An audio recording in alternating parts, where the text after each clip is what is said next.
পড়ো তোমার সৃষ্টিকর্তার নামে, যিনি তোমাকে সৃষ্টি করেছেন। বই আপনাকে অতীত, বর্তমান, ভবিষ্যৎ সকল দিকে নিয়ে যেতে পারে। বই হলো এমন এক মৌমাছি যে অন্যদের সুন্দর মন থেকে মধু সংগ্রহ করে পাঠকদের জন্য নিয়ে আসে।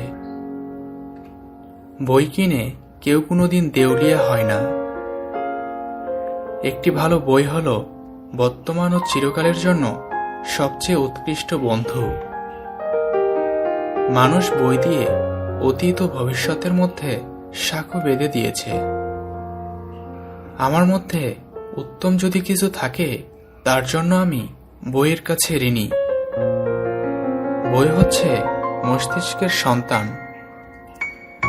আমি চাই যে বই পাঠরত অবস্থায় যেন আমার মৃত্যু হয়।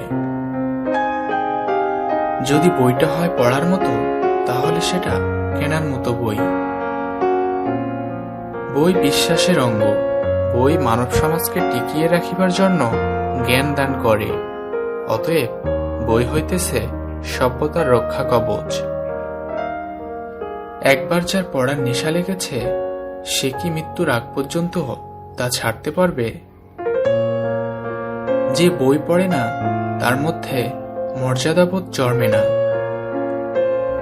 গৃহের কোনো আসবাবপত্র বইয়ের মতো সুন্দর নয়। বই হচ্ছে শ্রেষ্ঠ আত্মীয়, যার সঙ্গে কোনোদিন ঝগড়া হয় না, কোনোদিন মনোমালিন্য হয় না। আইনের মৃত্যু আছে, কিন্তু বইয়ের মৃত্যু নেই।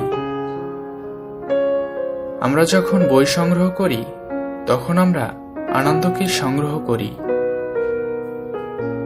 ভালো খাদ্যবস্তু পেট ভরে, কিন্তু ভালো বই মানুষের আত্মাকে পরিতৃপ্ত করে।